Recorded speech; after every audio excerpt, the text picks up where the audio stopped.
The other night I was in a discussion with somebody on Facebook in a thread, and we went back and forth for a while, and then he made a very good point, a historical point. But it was kind of late, and I just didn't feel like typing out a long answer on my smartphone, a little tiny keyboard. So I just put it aside and I went to bed. But I decided I was going to do a video because it is an important point. Because since he made that point the other night, I've heard it made by others. And it was interesting to me because it was a historical point, and I am a historian, as he pointed out to me, and that I should know these things, and I do know these things. Now, what was the point? The point was that rioting, destruction of public property, is part of an American tradition. And that's true. And he cited, I guess, the classic example, which is the Boston Teat Party. We did destroy the property of the British East India Company back in Boston, before the outbreak of the Revolution.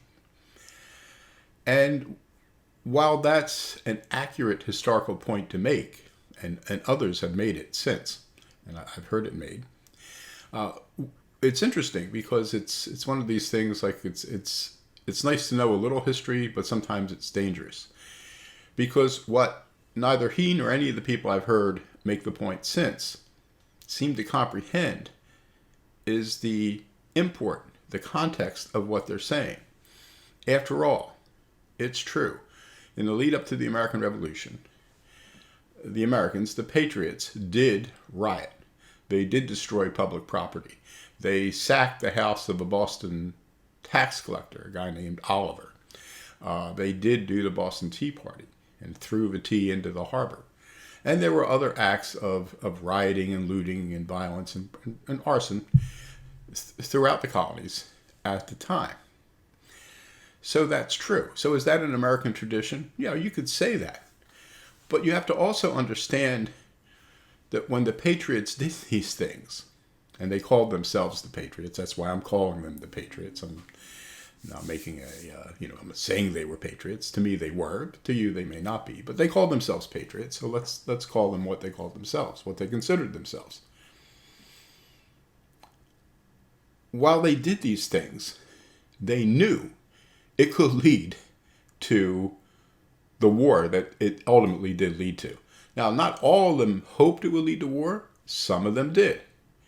So they knew they were playing with fire. And I'm not sure that's true of the people who are rioting today, or the people who try to justify what they're doing. Do they comprehend that going down this path in the American historical past led to conflict? And we have to understand that the American Revolution was really two wars. It was the traditional war, the revolution, the revolt against Great Britain. But it was also a civil war. That throughout the period, even before the revolution broke out, till the end, and a little bit afterwards, there was a civil war going on between the people who labeled themselves patriots and the people who considered themselves loyalists, or sometimes we would call them Tories. And most Americans don't understand that the Tories, the loyalists, who may have made up somewhere, depending on the region you're looking at, as much as a third of the population, had a very tough time. More Americans, through the process of the American Revolution, were forced to flee the country in a revolution that many historians consider wasn't that radical, then fled revolutionary France during the French Revolution. We had the emigres, the people who fled to England and other places to escape the terror, to escape being guillotined. A larger percentage of Americans fled the 13 colonies throughout the revolutionary process in this country. That was the civil war that was going on. It was at times violent. There were clashes between militia and Tories throughout the revolution. North Carolina was a classic example. There was actually more of these clashes in the South than there had been in the North. There were probably more Tories in the South than there were in the North. And at the end, these people lost. And looking at it from a patriot point of view, they understood that they very likely would end up in an all-out war with Great Britain. But they also believed that if that happened, they would win. That what you might call a correlation of forces were on their side. Britain was 3,000 miles away. The Americans understood the strengths of the British. They had fought alongside the British in various colonial wars for about a century. They knew what the British were good at. They knew what the British were bad at. Their Americans were Braddock when his forces got massacred by Native Americans. We knew that the British could be very effective, but we knew their weaknesses. Many Americans considered that their own militias were better than the British Army. Not that the British weren't better drilled and everything, but they believed that the American militiamen were militiamen. They were part of the people, whereas the British soldiers were professionals. They were mercenaries. They were brutes. They didn't really care about anything except getting paid. And they believed that in that sense, an American soldier would be better than a British soldier. It was just a question of training them. And even if you couldn't train them, we were better at different kinds of tactics than the British were. We had seen British forces led to defeat by incompetent British commanders trying to use European tactics in the Americas. They often didn't work. At times they did, but at times they didn't. So the idea that the Americans would go on to win the war wasn't to them as seemingly miraculous as it might be looking back on us. My God, we defeated one of the world's great powers. Well, they thought they were going to win. I mean, they didn't embark on the revolutionary experiment because they thought they were going to lose and end up, swinging from a tree at the end of a rope or being carted back to Britain for a trial there. They got into the revolution because they thought they could win, and win they did. So if you want to follow through with this logic of, well, we have a tradition of doing these kinds of things. Look at the Boston Teat Party. Look at this, look at that. That's fine. But what you're making is an argument that leads to the idea that if you're going to follow those tactics, you better be prepared for civil war, because that's where we're headed. So then the question becomes, if there is a civil war, if what you're doing sparks a civil war, do you think you can win? Because the American government isn't 3,000 miles away. It's right here. It's right outside your cities. I mean, Washington, D.C. is surrounded by military bases. We can move troops around very quickly, and we don't have to cross an ocean. The U.S. government doesn't have to send forces and maintain them 3,000 miles across an ocean. It's just up the road in a truck. They have incredible firepower. Americans weren't just armed in the age of the American Revolution. They were trained. They were members of militia units. They knew how to fight. Some of them were veterans. Washington's a perfect example. Washington was a veteran of many British campaigns. His brother had been on British campaigns to Panama under Admiral Vernon. That's where the term Mount Vernon comes from, for their ancestral home. What you have, there's plenty of people in urban areas who have guns. That doesn't mean they're trained. That doesn't mean they're disciplined. That doesn't mean they're organized. That doesn't mean they'll be able to stand up to American regular forces the way, American militia units stood up to British forces. It doesn't mean that the American military forces would be as poorly and incompetently, stupidly led as many as the British forces were. So when I see these arguments being made, not just on Facebook, but in the media, I have to wonder, did they think their arguments through? It's not that they're wrong. I mean, yes, that is part of the American tradition of civil disobedience. But it's a tradition of civil disobedience that we knowingly pursued, understanding that behind it If things went a certain way, we would end up in a violent struggle. We would end up in a civil war. And I wonder if people understand that, because they're excusing behavior that could lead to that if it's not checked. And it's not being checked. And I'm not blaming really the rioters here. I'm blaming local leaders, mayors, and to some extent governors. I mean, I keep seeing these people on TV and they're saying things, and I understand why they're saying it. Nobody wants to come out and say, shoot them all. I mean, that's harsh. That's almost unthinkable, but not totally unthinkable. It's almost unthinkable. You can only push things so far. But last night I saw a clip from the mayor of Raleigh, North Carolina, and I lived for almost a quarter century in North Carolina. And she said she didn't want her. So she was asked basically why she hadn't done anything to prevent looting certain stores, and she said she didn't want to place her officers at risk. She didn't want to risk their lives or their safety to save property. And I thought, what if she was the fire chief? Would anybody in this country hire a fire chief who said, I don't want to put my firemen in harm's way just to save property? I mean, if you follow that logic, fire departments, every time there was a fire, would drive up, look and say, oh, that looks dangerous. We're just going to let the building burn. If it spreads to the rest of the block, so be it.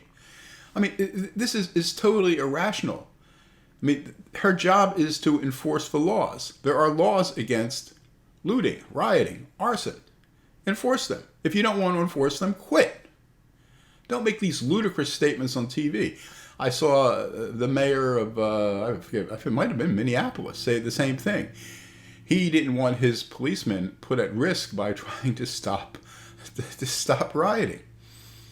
Well, that's fine, but what's the signal? I mean, if I'm sitting in Raleigh, North Carolina, and I'm deciding, these riots keep going on, the looting's going on, I've got a little 27-inch TV.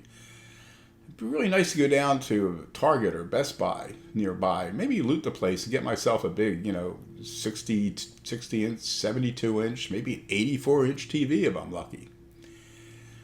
Should I try that or not? And then I see the police chief of my town come on and say, I'm not going to risk my officers to prevent looting. It's almost like a signal to loot. Now, I understand the sentiments that she has, but to say these things in public, to announce to potential looters that you basically will not try to stop them, is only going to increase looting. Now, I don't expect her to come out and say, if people loot, we're going to shoot them and kill them. That would be going too far. But why say anything? Why let people know? Even if your decision is you're not going to do that, why signal to potential looters that you're not going to take any action if they loot? Why give that to them? Why tell them that? Just keep your mouth shut. You don't have to say a thing. Don't signal to them that they can get away with it. That you're not going to, you're just telling people, go out and loot more. And we have politicians across the country saying this. And it's really disgusting. I mean, you have de Blasio in New York with his stupid 11, who puts a curfew on at 11 o'clock? I mean, that's for, getting high school kids home before midnight or something like that, not to prevent this kind of thing. I mean, the curfew here in Tampa is 7:30. You want to do it usually before dark to get the people off the streets before it turns dark. You wait till 11 o'clock, it's just too damn late. So you have to wonder what de Blasio is doing. This is a mayor whose daughter has been arrested for taking part in these things. And this is the same mayor who a couple weeks ago, I saw him on TV. If you go to the beach and you get in the water, our officers are going to go into the water and drag you out and arrest you. I mean, he's real tough. He's a tough mayor. He's going to go out, and if you violate social distancing laws and his decrees, and you go from the beach, where you're supposed to be staying at least 6 feet apart, into the ocean and attempt to swim, where probably won't be anybody within 15 feet of you, New York City police are going to go out into the water and grab you, or maybe they're going to wait by the tide till you come in. You have to come in eventually, and then they'll grab you then and arrest you. But if you go down and you loot Macy's, that's okay. We're not going to do anything. I mean, what are the signals that our politicians are putting out here? What are they signaling to these people? You know, and I understand why the looters are out there and why they're doing the things that are, why they're upset about, George Floyd and all this. But why make it easy for them to make the calculation that I might as well just go out and grab a TV while I'm at it? I mean, it would be, if they said, we want everybody to social distance, we want everybody to wear a mask, we want all the businesses to stay closed, but if you reopen your business, we're not going to do anything. If you don't wear a mask, we're not going to do anything. If you don't social distance, we're not going to do anything. You would say, my God, that mayor's a moron. But that's exactly what they're doing in the present circumstance. We don't want you to do these things, but if you do them, we're not going to do anything about it. This is a license to do these things. This is a signal, go ahead, loot. Go ahead, riot. Go ahead, burn things down. We're not going to do anything. I don't want to put my cops in danger. Let the firemen go in when the fires start. Let them get harassed. Maybe the police. Will the police support the firemen? One would hope so. But this is why this is growing. It's not growing because more people are outraged. I mean, the people responsible have been fired. The killer's been arrested. I don't think. I think that I saw some poll yesterday. They asked Americans if they thought this guy should be found guilty if he actually murdered the guy, and like 96% said yes. That's not a white black thing or anything. I mean, 96% is a huge. That's as close to unanimity as you're going to find in this country. And the process is underway. They're being arrested. I mean, the guy's family doesn't even want to see this stuff go on. And yet it goes on. So why is it going on? It's going on because, not just because people aren't doing anything to stop it. It's because our local political leaders are doing things to ensure that it continues, which is stupid. They're bringing this country close to the verge of civil war. And this brings me back to where I started with this guy's example. This is part of the American tradition. It is part of the American tradition. But it's part of the American tradition that led us to armed conflict that lasted 8 years and killed a lot of people. Is that really where we want to go? If that is the example that you're using, do you really want to make it? So what we need in this country is for our leaders to speak with one voice. Not to threaten. Not to say, if you don't stop, we're going to start like mass shootings on the street. We're going to have bloody Sundays or anything like that. That's not what I'm talking about. But simply either to shut up and say nothing, or to imply that tougher actions will be taken if this doesn't stop. But I don't think that's going to happen. Because who are these local leaders? Who are these mayors of these towns? They're all Democrats. Who do they hate? Donald Trump. And Donald Trump says this has to stop. They don't want to come out and sound like Donald Trump. So if he's saying X, they have to say Y. And as they say Y, you're going to see potentially more and more of this stuff. Now, I hope it doesn't continue. I hope it doesn't, God forbid, get worse.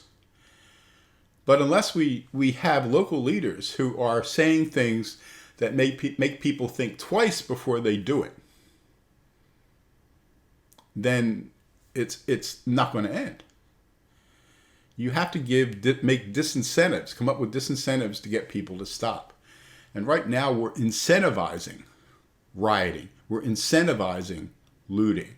We're incentivizing arson by not doing anything, and even worse than that, announcing that we're not going to do anything, which just leaves the door open to people to go out and do these things.